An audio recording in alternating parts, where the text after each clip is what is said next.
journalism in the advent of fake news and disinformation in my country. We need to work it out. We need to prove that we are the voice of the people. We are the media. We are the facilitators.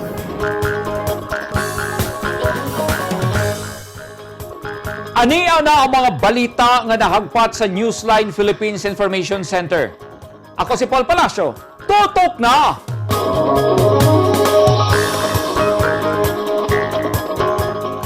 Sa mga headlines, mag-live-in partner, naharang sa checkpoint, pumanag palusot og shabu. Kiblawan Davao del Sur, magpatuman og mas istriktong quarantine classification. No Movement Sunday, ipatuman. O SCAA, gi-activate na sa Valencia City, Bukidnon, batok NPA.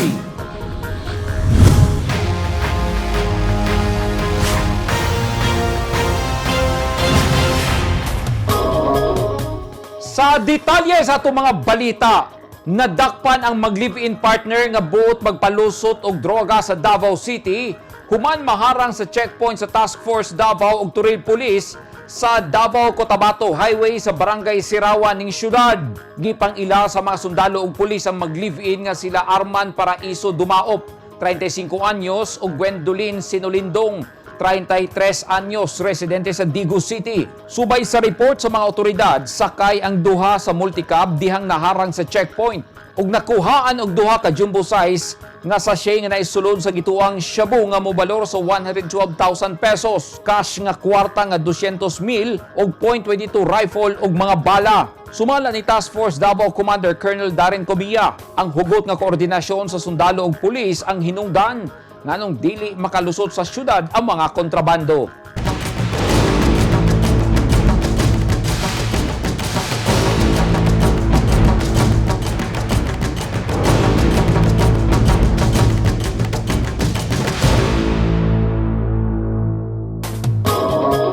This portion is brought to you by Toyota. This portion is brought to you by Philippine Sports Commission. This portion is brought to you by Rizal Memorial Colleges. Gi-activate na sa Philippine Army ang Special CAFGO Active Auxiliary kon SCAA sa Valencia City, Bukidnon aron mopitol sa pagpangilkil sa mga armadong grupo nga gituhang miyembro sa NPA. 88 ka mga civilian volunteers ang nagsugod na sa ilang 45 kaadlaw nga basic military training nga mahuman karong tunga-tunga sa bulan sa Oktubre sa sunod bulan una mahingpit nga miyembro sa SCAA. Sumala sa militar ang activation sa SCAA Company, giagi sa pinirmahay og Memorandum of Agreement tali sa AFP ug lokal nga gobyerno sa Valencia City, Bukidnon. Tumong sa militar ang dugang proteksyon sa mga residente og negosyante gikan sa pagpangilkil sa gituhang NPA. Gi-turn over na sa mga sundalong ilawom sa 58th Infantry Battalion ang patay nga lawas sa NPA nga ilang gika-enkwentro sa kabukiran sa Hinguog City sa Misamis Oriental niadtong Agosto 28, 2021. Giila ang patay nga lawas nga si Aldo Cahinlo Higyawan alias Ramon, 38 anyos, residente sa Purok 1, Barangay San Luis, Malitbog, Bukidnon ug miyembro sa Platon Ryan SRC-1. Ang duha ka iyaan ni Aldo nga sila Elsie ug Elsa ang nagdawat sa patay nga lawas niini nga mibiyahe pagikan sa Bukidnon. Gihatagan sabog assistance sa mga sundalo ang pamilya ni Aldo. Wala masayod ang kabanay ni Aldo nga misampa kini sa kalihukang komunista. Kahinumduman nga nakarecover ang militar og tulo ka mga high-powered firearms o mga gamit sa NPA atol sa engkwentro. Ginapaspasan na karon sa Department of Public Works and Highways kung DPWH-11 ang pagtapos sa Tagum City flyover nga gikonsiderang pinakataas nga flyover sa Mindanao. Sa drone video sa DPWH-11, malantawan ang pahumanay ng 4 lanes flyover. Usa kini sa mga pangandam sa gobyerno aron maluag-luagan ang traffic sa syudad sa Tagum kung asa dili na muipon sa mga tricycle ug ubang sakyanan sa syudad ang mga biyahedor padulong sa mga lungsod sa Mawab, Nabunturan, Montevista ug Bungkayo sa Davao de Oro o pabalik sa Davao City. Sumala ni Dean Ortiz, ang spokesperson sa DPWH-11, dili pa matino kanus aablihan ang proyekto ubos sa Duterte administration. 100% completed na ang bridge component sa Tagum City Flyover Project, samtang ongoing pa ang road and drainage construction sa ubos niini na anay average accomplishment na 82.71%. Sa karon wala pa schedule kung kano sa kinebriyan sa publiko, but it should be within the next few weeks. 1.525 kilometers ang total na length niini, including bridge approaches, ug dunay upat ka lanes ug pwede magamit sa tanang klase sa sakyanan.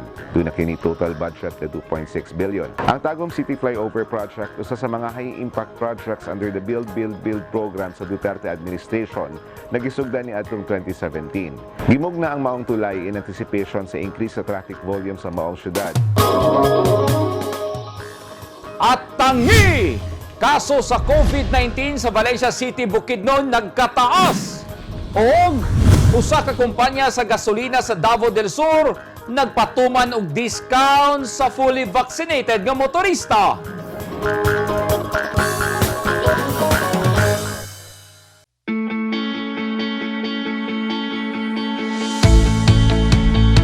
Gusto ba mo og barato ug orihinal nga mga construction supply?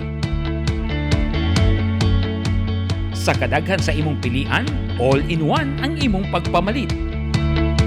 Tara na sa 3M1 ug T-Square Lumber and Construction Supply. Nahimutang sa daang Mahardika, Lanao ug Dayo Street, Kidapawan City. Parami ng parami ang mga nagiging bagong Lotto Millionaires. Dalawa rito ay multi-million jackpot prizes. Ang 246.08 million pesos sa Ultra Lotto 658 at ang 298.77 million pesos sa Grand Lotto 655. Ang bawat pagtangkilik sa larong may puso ay susi sa pangarap at pagtulong sa kapwa. Thank you with all our hearts. Malay mo, baka ikaw na ang dapuan ng swerte.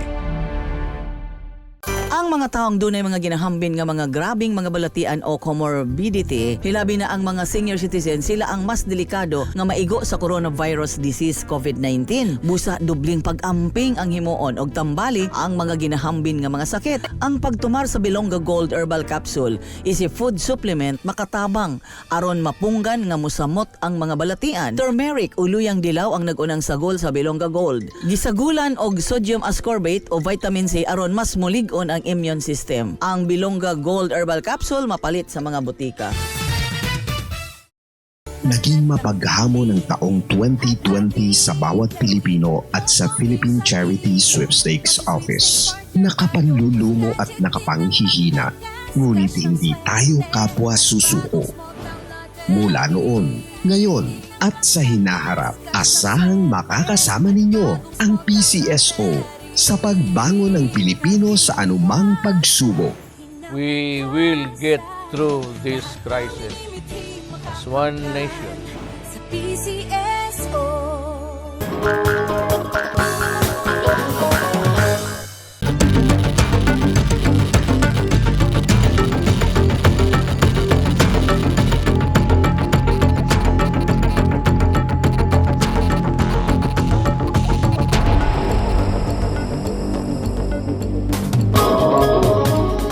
Gipatuman karon sa lokal nga kagamhanan sa lungsod sa Kiblawan, Davao del Sur ang mas istrikto nga protocol sa ilang merkado publiko.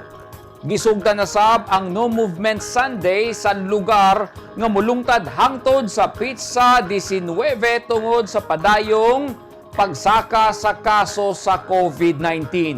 Ani ang report ni Orlando Dondon Dinoy. Gina siguro sa mga gabantay sa market outpost sa lungsod sa Kiblawan nga dili makasulod sa merkado ang mga mamalingkihay nga ginahilantan. Gawa sa body temperature, ginapangitaan sila og QR code.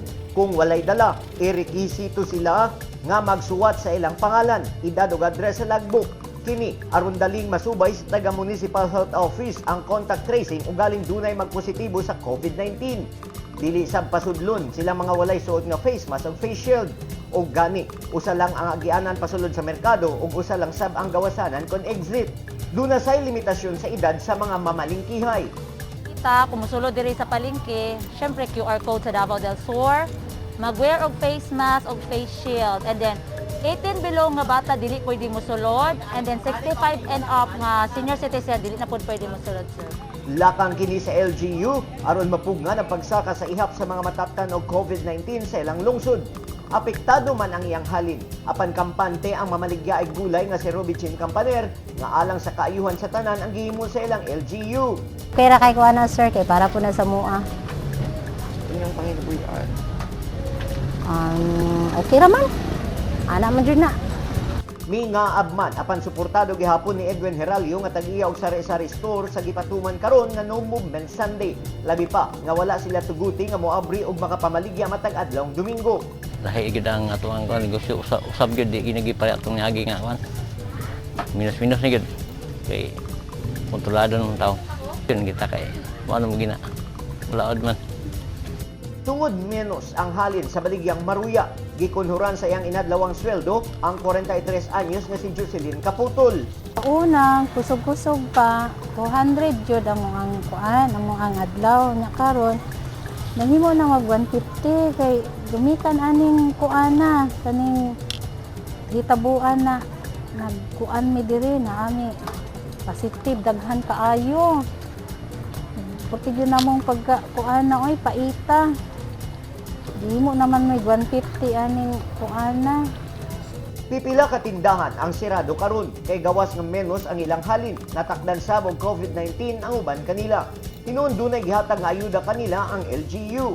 Tay gipanghatag ng mga subsidiya sa ilaha pareha sa financial assistance na ato ang ihatag sa ilaha, hatagunon pa nato at the same time na atay mga food packs pod na ipanghatag sa ilaha. Gidipinsahan sab sa mayor ang pagpatuman sa No Movement Sunday kay nasuta sa ilang rural health unit nga daghan ang mga nagsakit og COVID-19 sa lugar. Mga gabiyahe og bisita gikan sa laing lugar. Ato ang giawhag ang ato ang katawhan nangayo po ko og pasensya kung kailangan nato ni buhaton tungod sa nagkadaghang kaso na diri sa ato ang lungsod sa Kiblawan. Based sa report sa Rural Health Unit na atay 81 ka kaso karon sa tibuok lungsod sa Kiblawan, no? Og nakita sa ato ang Rural Health Unit og sa atong MDRRMC pati kapulisan, no, na ang isa ka measure na nakita nato para dili mo kuyanap ang kining maong virus is naabot tay no movement Sunday diri sa ato ang lungsod sa Kiblawan. Ang No Movement Sunday sugod nga gipatuman niadtong Agosto 29 ug mulungtad kini hangtod sa September 19. Orlando Dondondinoy, Newsline Philippines, Province of Davao del Sur, stay safe. Giaghat sa lokal nga gobyerno sa Valencia City, Bukidnon ang mga residente nga magpabakuna na kontra COVID-19. Kay gawas nga daghan na ang nangamatay sa sakit nga wa mabakunahan, duna na say daghang kaso karon ang syudad sa Alpha, Beta ug Delta variant. Ani ang report ni Rhea Montecalvo. Nabala ka man sa hulga sa COVID-19 apan nagpadayon gihapon sa pagpamasada og motorela si Ricardo Sakin aron dunay makaon ang iyang pamilya. Nagpaabot siya nga mabakunahan aron duna siya'y proteksyon gikan sa sakit apan samtang wala pa gasuot siya og face mask ug kanunay nga alkohol. So sa amo isip usa ka driver mahadlok gyud mi kay siyempre iguli na mo sa among balay murag delikado pod sa among pamilya. So, kinahanglan nga mag-amping pod mi pero wala pod mi mahimo gyud og naagi na kay wantak di man nato sila makita. Apan ang empleyado sa usa ka pribadong kumpanya nga si Vance Villesas gaamping sa iyang lakaw labi na nga wala pa siya makumbinsi nga magpabakuna. Medyo hadlok jud siya no labi na sa mga permigalakaw kay tungod na trabaho. Ang mga sama ni Ricardo ug Vance dunay taas nga risgo nga mataptan sa sakit tungod wala pa sila mabakunahan. Niadtong Agosto 28, natala sa syudad ang duha ka kaso sa Delta variant, usa ka Alpha variant ug usa ka Beta variant. Gani, niabot na sa 12 ang namatay nga pulos mga unvaccinated kun wala nabakunahan. As of September 1, dunay dugang 93 ka kaso sa COVID-19 sa syudad. Hinungdan nga misaka pa sa 1,203 karon ang active cases. 2,623 ang naka-recover, apan 203 na ang namatay. So, kinilangan yung figure mo 203 nga namatay. 11 are vaccinated. Ang unvaccinated is nasa 192. Mm-mm. So, kuhan siya. Dako yung factor ang vaccine. Okay. Ang unang duha ka kaso sa Delta variant sumala sa Valencia City Task Force Against COVID-19. Usa ka 19 anyos nga lalaki nga taga-barangay Poblacion ug usa ka 17 anyos nga lalaki nga taga-barangay Lumbo. Usa-usab ka 14 anyos nga lalaki nga taga-Bartagan ang positibo sa Alpha variant. Samtang usa ka 32 anyos nga lalaki ang natala nga positibo sa Beta variant. Nagpahigayo na ang Task Force COVID-19 og first generation close contacts ug ang pagsuta kung asa sila natakdan sa sakit. Sa kasamtangang gibanabanang ana sa kapinkon kulang 30,000 ana sa 30% ang nabakunahan sa syudad. 50% pa kun 55,000 ang gikinahanglang mabakunahan aron maangkon ang herd immunity. Rhea Montecalvo, Newsline Philippines, Province of Bukidnon. Stay safe. Daghang Dabawenyo ang nanimpalad nga makatrabaho karong panahon sa pandemic kay misamot og kapitos ang ilang kahimtang kay daghang kumpanya ang nagsirado ug daghang empleyadong gipangtanggal sa trabaho. Pruweba niini ang mga nang-apply og trabaho sa Public Employment Service Office sa Davao City. Pila kaha ka mga job seeker ang nag-asikaso sa peso aron makasulod sa trabaho. Ani ang report ni Leo Febra. Wala na makabalik sa Dubai sa iyang trabaho sa restaurant ang OFW nga si Zipri Potot tungod sa pandemya. Busa, nanimpalad siya nga makatrabaho pinaagi sa iyang gipasa nga application form sa Public Employment Service Office kon Peso Davao. Dili na siya mamili og trabaho kay ang importante masustintuhan ang iyang pamilya. Gani, ang senior high school graduate nga si Raniel J. nanimpalad usab nga makatrabaho kay pitus na kaayo ang kahimtang karon nga naay giatubang nga hagit sa COVID-19. Former OFW ko nga nag 4 years ko dito sa sa Dubai. Karon pag anin ako dere wala na ko ni balik kay tungod sa pandemic lagi. Basig unsa ra ko ang pangitawong trabaho ron nga makuan nang ba makakita ko pangwarta para sa kong pamilya. Ngita ko trabaho kay watay income ba punduras balay. Kinabuhi ron nga laban lang yuta permanente. Nga hangyo putas Ginoo ba sa mga gabay niya. Magpait man ta kailangan kwarta, kailangan natong trabaho para makwarta. Aminado ang Peso Davao, daghang nangitag trabaho karon panahon sa pandemya kay daghang naniradong kumpanya. Kini ang usa sa hagit nga ilang giatubang hilabi na sa pagtabang sa mga job seeker. Actually sir, bisan pandemic nagpadayon gihapon ang atong operation sa Peso Davao City. Under ni siya sa LGU Davao sir. Daghan gyapon ta ang og napasulod na mga trabahante, aplikante. From January to August, we have 1,285 na napasulod. And then, ang ato ang gikandak na virtual job fair, sir, 19 na ka-job fair ang atong gihimo, no?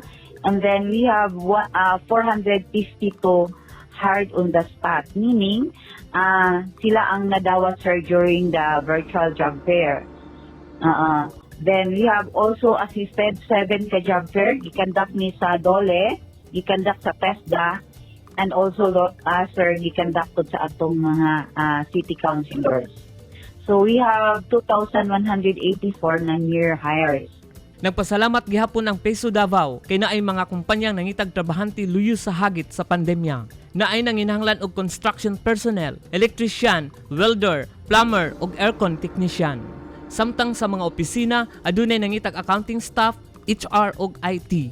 So katong mga job seekers o mga aplikante na gusto mag-apply og trabaho sa local, paki-visit lang sa ato ang Peso Davao City website, and also we have FB page sa Peso Davao FB page.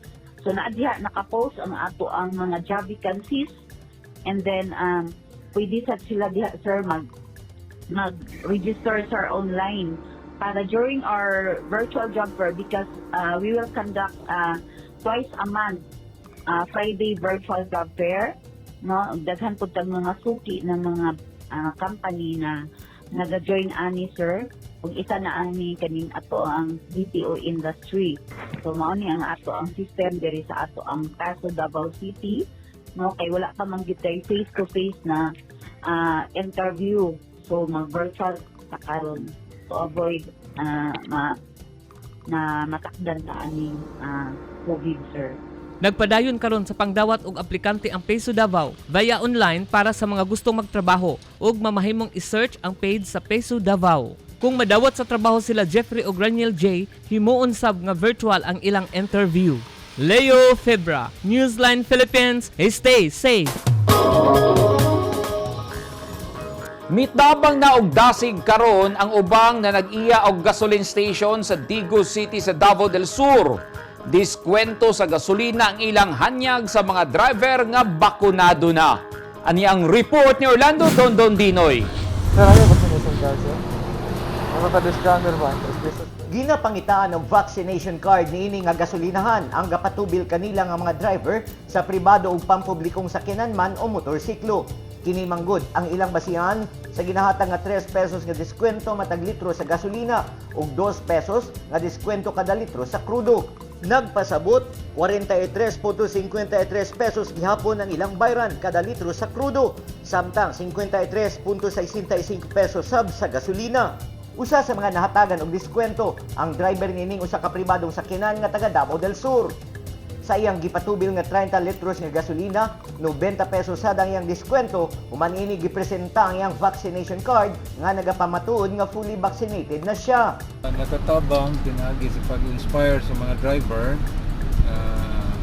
pagpapakuna tungod kay ang incentive banggod ako na kayo ikitabang financial sama sa pagpamalit personal o bugas o kubantang basic nga pinangalanon. Ang motorista nga si Bet Remorosa nalipay sab sa 81 pesos nga diskwento. Dako jud siya kay kuan gud siya 3 pesos sa isa ka litro. So pareha na 27 liters dada ko jud kay siya. Gisayangan ng ubang motorista nga wa na bakunahan kay wa sila apil niini. Karon wala pa ko kaabil. Okay. Wala pa ko kay balo nga kuan day ang makaabil lang fully vaccinated. Wala pa kay dili pa man ko vaccinated. Sumala ni Rod Tapang ang supervisor sa gasolinahan. Paagi nila kini aron makatabang sila sa gobyerno nga maaghat ang mga driver nga magpabakuna. Nagapa-promo magkaroon sa Shell. Nagsugod atong August 23 hangtod karong September 12, 2021 in line sa amo ang National Heroes Day. So kita ka ang pagtagad ni Shell katong nagabiyahe labi na karon sa pandemya nga naapod sila benepisyo nga madawat kay sila ang gitawag namo nga modern hero. Gumikan sa gitanyag nila nga kampanya, nasuta nila nga daghan pang driver sa Davao del Sur ang wa pa nabakunahan, sanglit wa pa sila gipakita nga vaccination card. Orlando Dondon Dinoy, Newsline Philippines, Province of Davao del Sur, stay safe.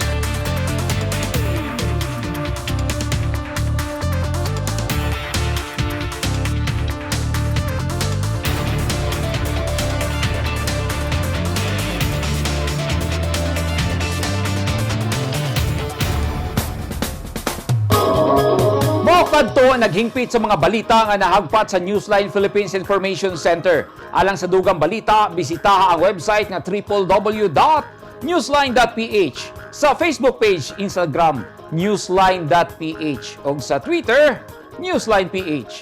Kung aduna mo'y mga balita o impormasyon sa inyong tagsa-tagsa ka mga lugar, sama sa sunog ug baha, mamahimo ka na ninyong i-share pinagi sa Newsline Messenger. Makita usab ninyo sa Channel 50 sa Sky Cable sa Davao ug General Santos City ug sa NCTVN Cable TV sa North Cotabato. 114 days na lang, Pasko na! Ako si Paul Palacio. Daghang salamat and stay safe!